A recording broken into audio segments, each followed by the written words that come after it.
Bismillahirrahmanirrahim. Assalamualaikum warahmatullahi wabarakatuh. Alhamdulillahirabbil alamin. Wassalatu wassalamu ala asyrofil anbiya'i wal mursalin sayyidina Muhammad wa ala alihi washabihi ajmain. Halo kawan-kawan semuanya. Semoga kita selalu dirahmati Allah Subhanahu wa taala. Sekarang ini kita akan mau membahas satu pembahasan yang sangat menarik sekali, yaitu tentang asbabul nuzul. Kawan-kawan pernah nggak sih ketika membaca Al-Quran itu timbul rasa penasaran? Ya kan? Kenapa sih ayat ini bisa turun? Ada apa sih terjadi pada waktu itu? Maka penasaran seperti inilah membuat para ulama ini untuk berpikir, untuk meneliti tentang asbabun nuzul tersebut. Secara bahasa, asbabun itu berarti sebab, nuzul yang berarti turunnya.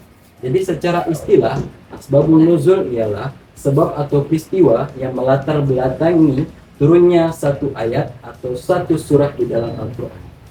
Tapi tahukah kawan-kawan semuanya, ilmu ini belum ada ketika Nabi Muhammad SAW. Dulu wahyu itu turun satu persatu, maka sehingga Nabi Muhammad SAW menjelaskan secara langsung kepada sahabat radhiyallahu anhu, sehingga mereka tahu kapan dan kenapa ayat itu turun. Namun setelah Rasulullah SAW wafat, generasi tabi'in atau murid-muridnya para sahabat mulai menuliskan kembali kisah-kisah yang mereka dengar langsung dengan para sahabat tentang peristiwa turunnya satu ayat.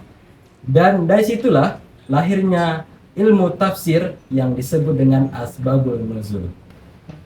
Ulama besar seperti Imam Al-Wahidi dan Imam As-Sayuti menjadi tokoh penting dalam membukukan ilmu ini.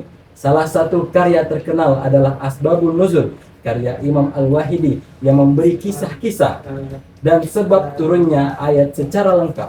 Kemudian Imam As-Sayuti menunjukkan dalam kitab Lubabun Nuful fi Asbabin Nuzul. Ilmu ini sangat penting karena membantu kita memahami konteks secara turunnya wahyu. Bayangkan kalau kita ini membaca ayat tanpa tahu konteksnya, bisa jadi makna yang disalahpahami. Misalnya, ada ayat yang turun khusus untuk kejadian tertentu, tapi hikmahnya berlaku untuk semua zaman. Jadi, kawan-kawan, asbabun nuzul itu seperti cerita di balik layar dari setiap ayat. Dengan tahu ceritanya, kita jadi lebih paham maknanya. Nah, biar makin paham, yuk kita lihat beberapa contoh dari ayat Al-Quran beserta sebab turunnya.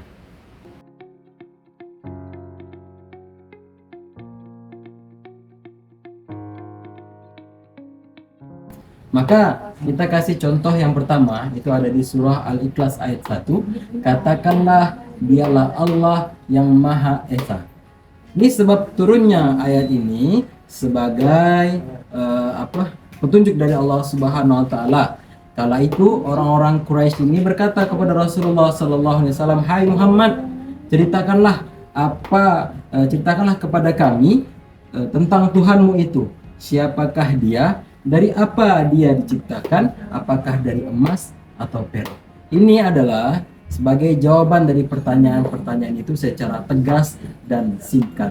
Allah tidak beranak dan tidak diperanakan. Allah itu satu, la ilaha illallah.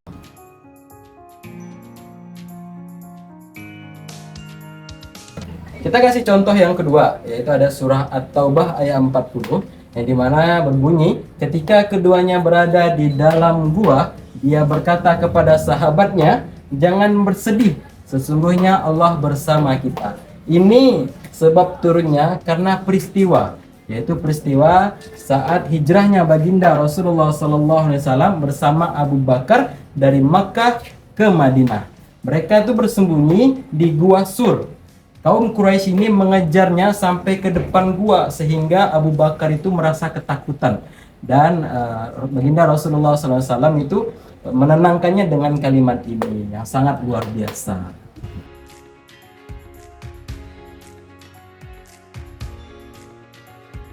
Jadi contoh yang ketiga itu ada di surah Abasa, yang berarti dia yang membuka masam.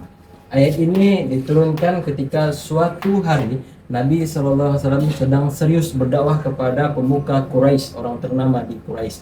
Tiba-tiba datang seorang sahabat yang bernama Abdullah bin Ubi Maktum. yaitu seorang sahabat yang buta meminta diajarkan Islam kepada Nabi SAW. Tetapi Nabi saat itu agak terganggu fokusnya karena lagi fokus ke tokoh penting tersebut. Lalu Allah SWT menurunkan ayat yang berbunyi, dia bermuka masam dan berpaling karena telah datang seorang buta kepadanya. Quran Surah Abasa ayat 1. Ayat ini adalah teguran lembut dari Allah Subhanahu wa Ta'ala untuk Nabi, bahwa orang yang datang dengan hati yang ikhlas mesti tak punya kedudukan, itu justru lebih mulia di sisi Allah Subhanahu wa Ta'ala. Jadi kawan-kawan, itu tadi adalah contoh 3 dari surah yang saya jelaskan beserta asbabun nuzulnya.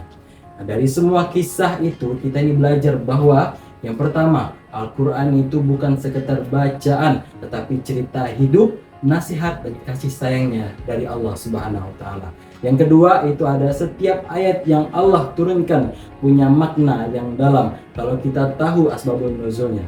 Yang ketiga, dan yang paling penting, jangan lupa cuma hanya membaca, tetapi pahami dan amalkan. Karena Al-Quran itu diturunkan bukan hanya untuk dibaca di bibir saja, tetapi untuk hidup di hati yang tampak dalam perbuatan. Semoga dengan pembahasan yang tadi saya sudah sampaikan tentang asbabun nuzul menjadi meningkatkan kita untuk rajin lagi membaca Al-Quran dan semangat mencari makna yang ada di dalam kandungan ayat tersebut. Terima kasih sudah menonton. Jangan lupa like, share, dan komen di bawah ini. Maka kita sebarkan lebih banyak lagi orang yang belajar tentang ilmu Al-Quran. Assalamualaikum warahmatullahi wabarakatuh.